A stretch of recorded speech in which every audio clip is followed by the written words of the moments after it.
नमस्कार दोस्तों, मैं राम मौर्य जीवन कोचिंग सेंटर कानपुर या जेसीसी कानपुर के यूट्यूब चैनल पर आपका स्वागत करता हूं। आज का जो टॉपिक है बहुत ही इम्पोर्टेंट टॉपिक है, जो कि राज्य स्तरीय परीक्षाएं हों चाहे वो सेंट्रल गवर्नमेंट परीक्षाएं हों।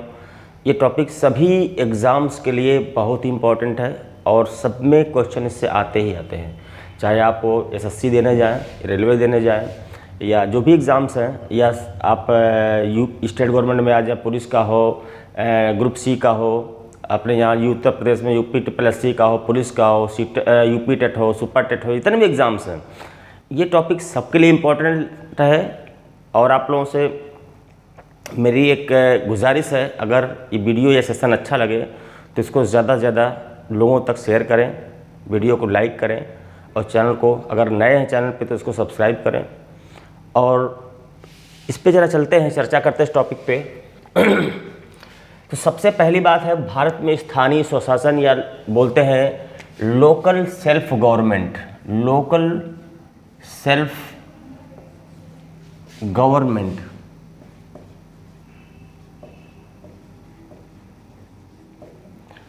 जब बात आती है भारत में स्थानीय स्वशासन, तो सबसे पहला पॉइंट बनता है कि भारत में स्थानीय स्वशासन का जनक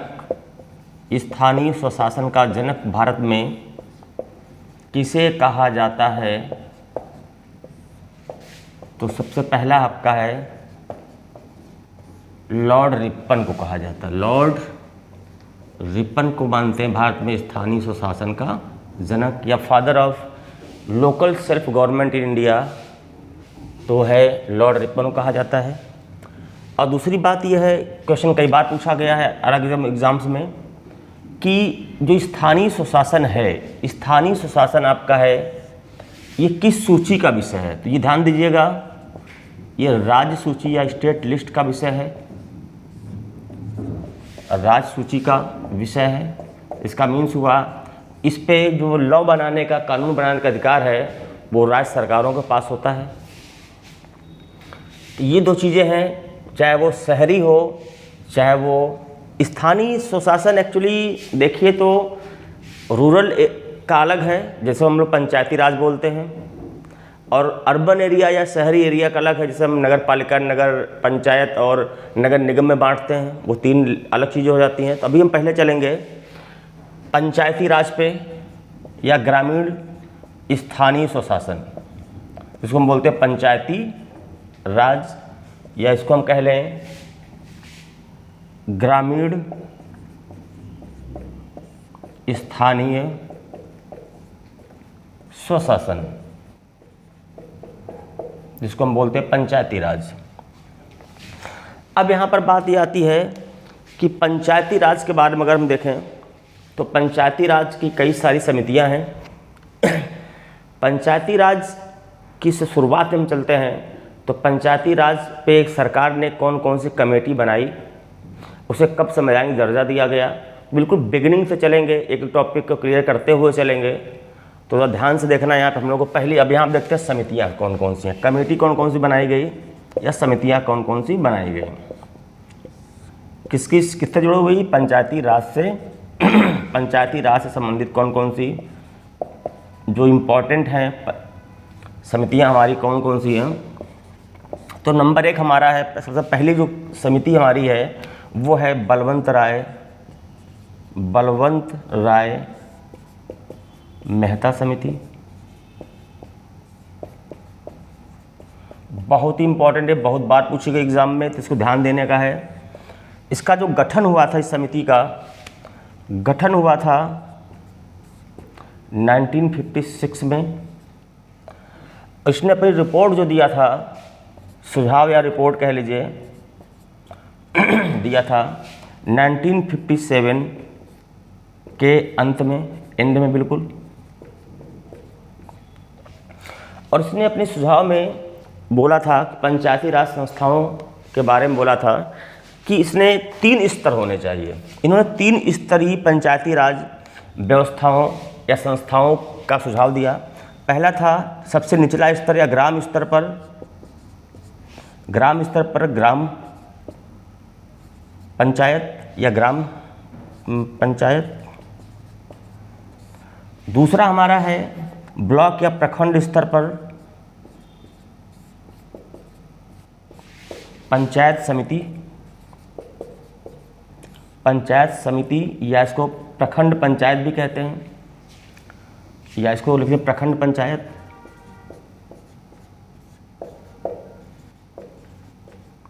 और तीसरा हमारा है जो थर्ड है वो है जिला स्तर पर, जिला स्तर पर जिला पंचायत या इसको बोलते हैं जिला परिषद।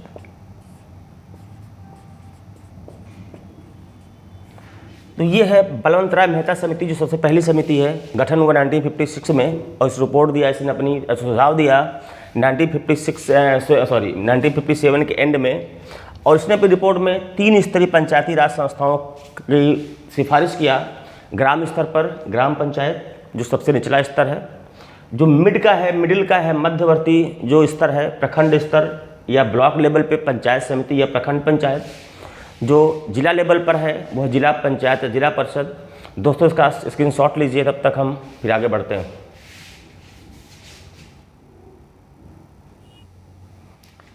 अब जरा देखना है कि जब बलवंतराय मेहता समिति ने अपनी रिपोर्ट सरकार को सौंपा और 3 स्तरीय पंचायती राज संस्थाओं का सुझाव दिया, तो उस पर आगे क्या हुआ, तो अब आगे देखते हैं।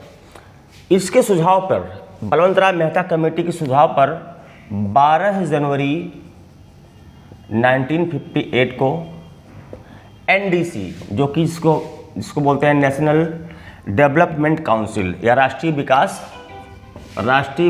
परिषद, इसको बोलते हैं राष्ट्रीय विकास परिषद।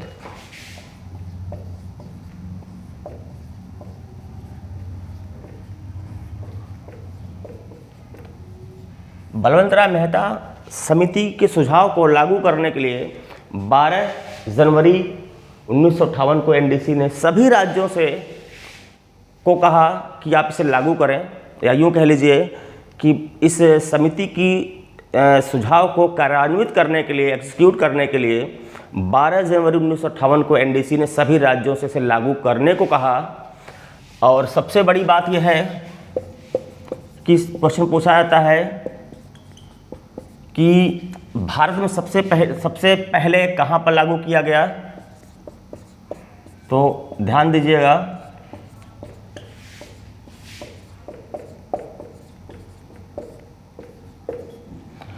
सबसे पहले तत्कालीन प्रधानमंत्री, उस समय हमारे भारत के तत्कालीन प्रधानमंत्री थे पंडित जवाहरलाल नेहरू। पंडित जवाहरलाल नेहरू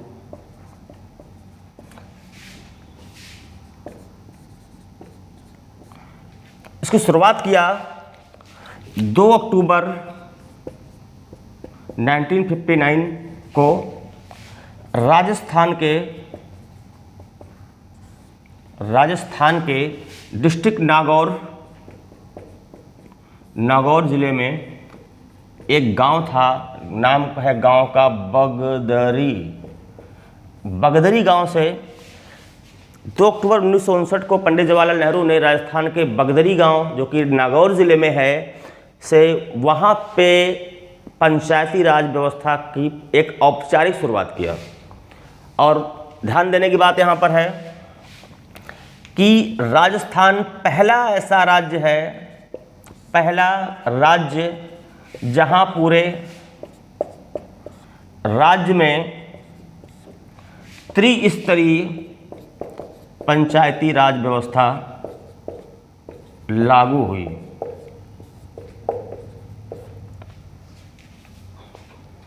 तो पहला राज्य बना राजस्थान लागू करने वाला त्रिस्तरीय पंचायती राज व्यवस्था, इसका उद्घाटन किया, शुभारंभ किया 2 अक्टूबर 1959 को पंडित जवाहरलाल नेहरू ने। और इसके अलावा अब अन्य राज्यों में कब कैसे लागू किया गया उस पर चर्चा कर लेते हैं। तो ध्यान देने का है, सेम ईयर 1959 में ही आंध्र प्रदेश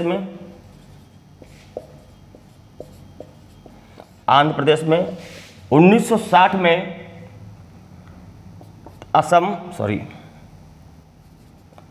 असम, तमिलनाडु और कर्नाटक में। 1962 में महाराष्ट्र में।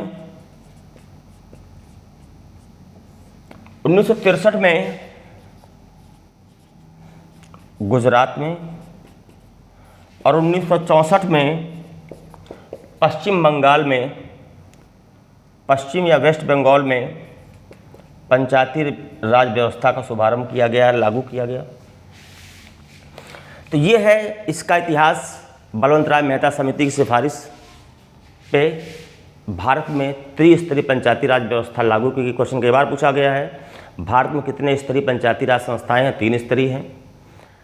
हाँ, एक राज्य है बंगाल जहाँ पर 4 स्तरीय, आगे हम चर्चा करेंगे।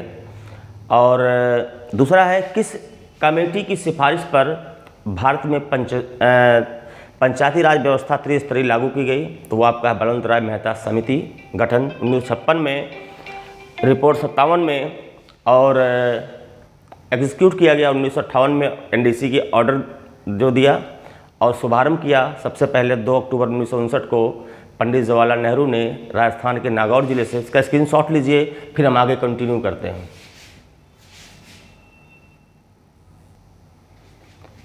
दोस्तों अगली कमेटी देखते हैं। अगली समिति हमारी है, अगली समिति है अशोक मेहता समिति, 1977। अगली समिति हमारी अशोक मेहता समिति नंबर 2, अशोक मेहता समिति 1977।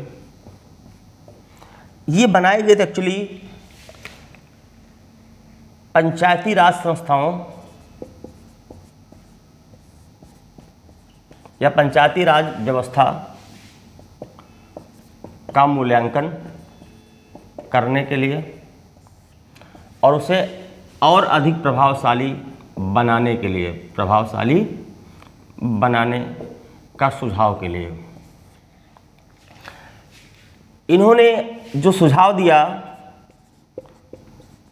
चूँकि इससे पहले त्रिस्तरीय पंचायती राज व्यवस्था बलवंत राय मेहता समिति की सिफारिश पर लागू की जा चुकी थी, इन्होंने सुझाव दिया 3 स्तरीय के स्थान पर 2 स्तरीय, द्विस्तरीय पंचायती राज व्यवस्था का सुझाव दिया। पहला था जिला स्तर पर जिला परिषद और मंडल स्तर पर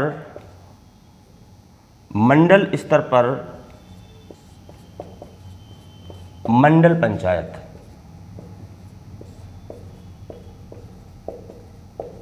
हालांकि इनके सुझाव को अस्वीकार या रिफ्यूज कर दिया गया, अस्वीकार कर दिया गया, तो मिला जुला के इनकी कहानी ख़त्म हो गई। और तीसरी हमारी जो है, तीसरा हमारा है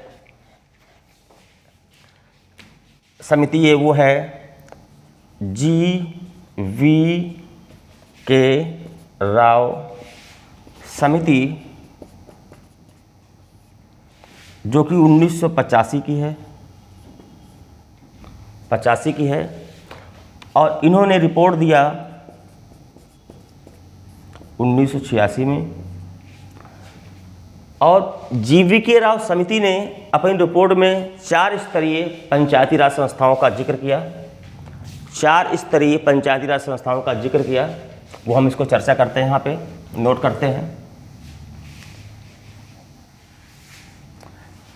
इन्होंने राज्य स्तर से चालू किया। पहला है राज्य स्तर पर राज्य विकास परिषद,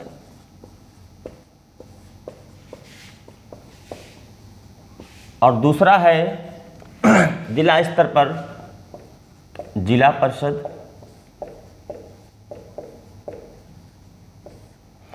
और मंडल स्तर पर तीसरा था मंडल स्तर पर मंडल पंचायत,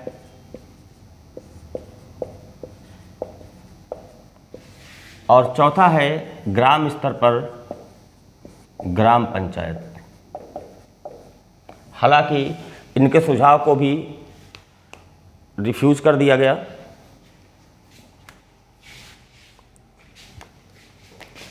ग्राम पंचायत या ग्राम सभा, इनके सुझाव को भी रिफ्यूज़ कर दिया गया। इसके बाद हमारी चौथी कमेटी थी। चौथी कमेटी है लक्ष्मीमल एल.एम. सिंघवी लक्ष्मीमल सिंघवी समिति 1986। और पांचवी हमारी है पी.के. थुंगन समिति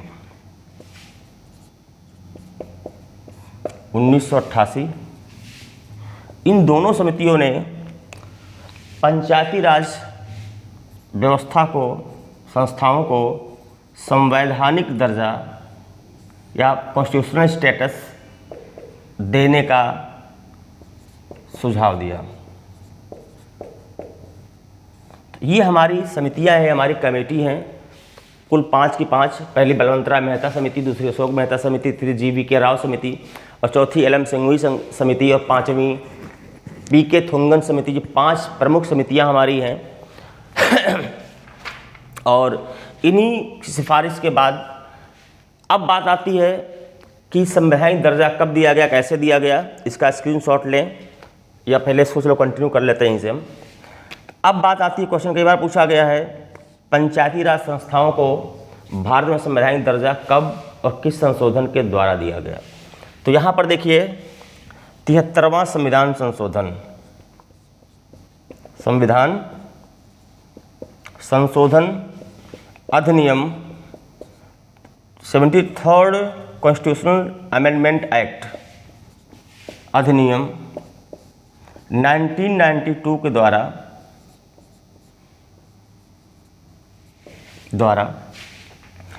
पंचायती राज संस्थाओं को संवैधानिक दर्जा दिया गया। संवैधानिक दर्जा दिया गया, इसका मतलब ये हो गया कि अब इनको प्रॉपर तरीके से इनका गठन होगा और एक नियमित अंतराल में इनके चुनाव कराने होंगे। सरकार को बाध्य कर दिया राज्य सरकारों को, क्योंकि ये जो स्थानीय स्वशासन है राज्य सरकार या राज्य सूची का विषय है। लिहाजा इस संवैधानिक दर्जा देने के बाद ये हो गया कि राज्य सरकारें पंचायती राज संस्थाओं का गठन करने के लिए बाध्य होंगी, उन्हें करना ही पड़ेगा और नियमित अंतराल में इसके चुनाव भी कराने पड़ेंगे। इसका स्क्रीनशॉट लीजिए, फिर आगे बढ़ा जाए। अब बात आती है कि जब 73वें संविधान संशोधन अधिनियम 1992 के द्वारा पंचायती राज संस्थाओं को संवैधानिक दर्जा दिया गया, तो उसमें आगे होता क्या है। अब देखिए, संविधान का जो भाग 9 है, भाग 9, इसको रिस्टोर या पुनर्स्थापित किया गया। इसको पुनर्स्थापित किया गया।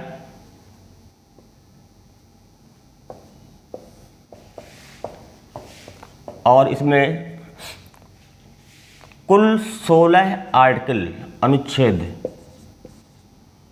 243 से लेकर 243O जोड़े गए। 243O जोड़े गए। इसको अगर काउंट करना है 243, ये तो अकेले एक हो गया।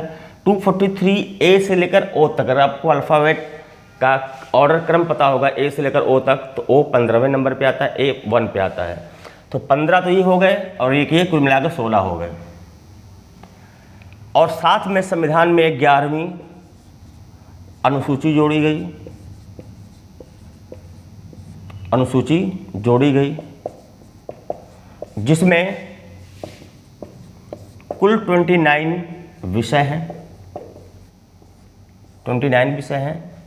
और इन 29 विषयों पर लॉ बनाने का या नियम कानून बनाने का जो अधिकार दिया गया है, वो पंचायती राज संस्थाओं को दिया गया है। तो कुल मिलाकर ये हो गया आपका 73वां संशोधन द्वारा क्या क्या किया गया, कब क्या संशोधन, किस संशोधन द्वारा पंचायती राज को संवैधानिक दर्जा दिया गया, और साथ में संविधान में क्या क्या ऐड किया गया। तो भाग 9 उसको रिस्टोर किया गया, पुनः स्थापित किया गया। उसमें 16 आर्टिकल 243 से 243 ओ जोड़े गए। संविधान में 11वीं अनुसूची ऐड की गई। कुल मिलाकर 29 या 29 विषय सब्जेक्ट हैं 11वीं अनुसूची में। अब बात आती है कि पंचायती राज उस समय सरकार थी पीवी नरसिम्हा जी की। ये जो अधिनियम है, बिल है, 1992 में इन्होंने संसद में पेश किया और फाइनली कानून बना जाके 24 अप्रैल 1993 को इसे पूरी तरह से लागू कर दिया गया। यही वजह है कि हम हर साल 24 अप्रैल को पंचायती राज दिवस के रूप में मनाते हैं। तो ये है हमारा पंचायती राज के गठन और उसके कानून बनाने से लेकर संवैधानिक दर्जा देने की पूरी कहानी। अब हम आगे चर्चा करेंगे संवैधानिक संस्थाओं के गठन के बारे में। तब तक का स्क्रीनशॉट लें आप, फिर हम आगे बढ़ते हैं। इसी में अगला पॉइंट हमारा आता है पंचायतों का गठन या पंचायती संस्थाओं का गठन। पंचायतों का गठन, तो ध्यान दीजिएगा, ये आर्टिकल अनुच्छेद 243 बी पंचायती राज संस्थाओं के गठन के बारे में है। इसमें कहा गया है कि त्रिस्तरीय पंचायती राज व्यवस्था। पहला का हमारा है ग्राम पंचायत, दूसरा हमारा है पंचायत समिति या खंड स्तर पर होता जो कि ये प्रखंड पंचायत या खंड पंचायत, और तीसरा हमारा है जिला पंचायत या जिला परिषद। दोस्तों एक बात यहाँ नोटिस करने की है कि वेस्ट बंगाल एक ऐसा राज्य है, पश्चिम बंगाल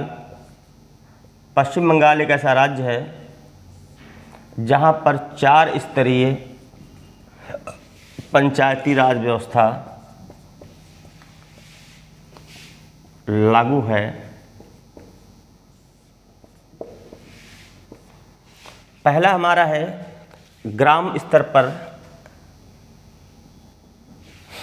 ग्राम पंचायत।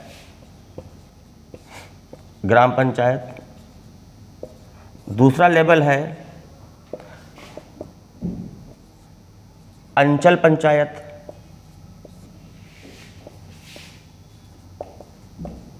तीसरा लेवल है आंचलिक परिषद और चौथा हमारा है जिला परिषद।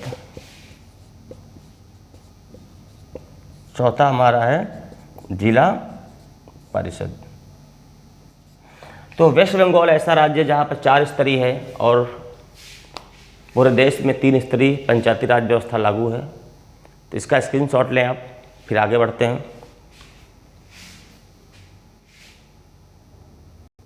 फिर इसी में अगला पॉइंट हमारा आता है पंचायतों में आरक्षण, खासकर SC ST महिलाओं की बात की जाए तो यह है, इसका आर्टिकल 243 डी में है आरक्षण के बारे में। इसमें कहा गया है पंचायतों में सीटों का जो आरक्षण होगा SC और ST की जो स्थानों का सीटों का आरक्षण होगा उनकी जनसंख्या के अनुपात में, उनकी जो जितनी उनकी भागीदारी होगी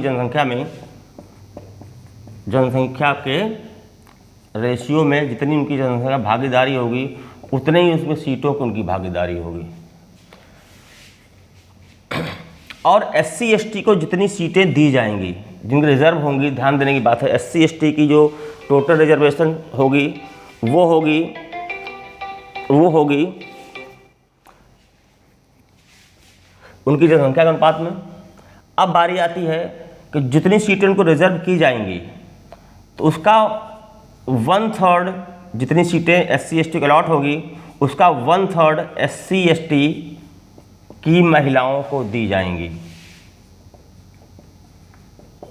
महिलाओं को दी जाएंगी। जितनी सीटें SC/ST की, पहली बात तो SC/ST का रिजर्वेशन उनकी जनसंख्या के अनुपात में, जितनी उनकी रिजर्व होगी उतनी उसी कैटेगरी की महिलाओं को उसका 1/3 दिया जाएगा। एक बात। अब हम बात कर लें सभी वर्गों की महिलाओं की बात कर लें, सभी वर्गों की महिलाओं की बात कर लें।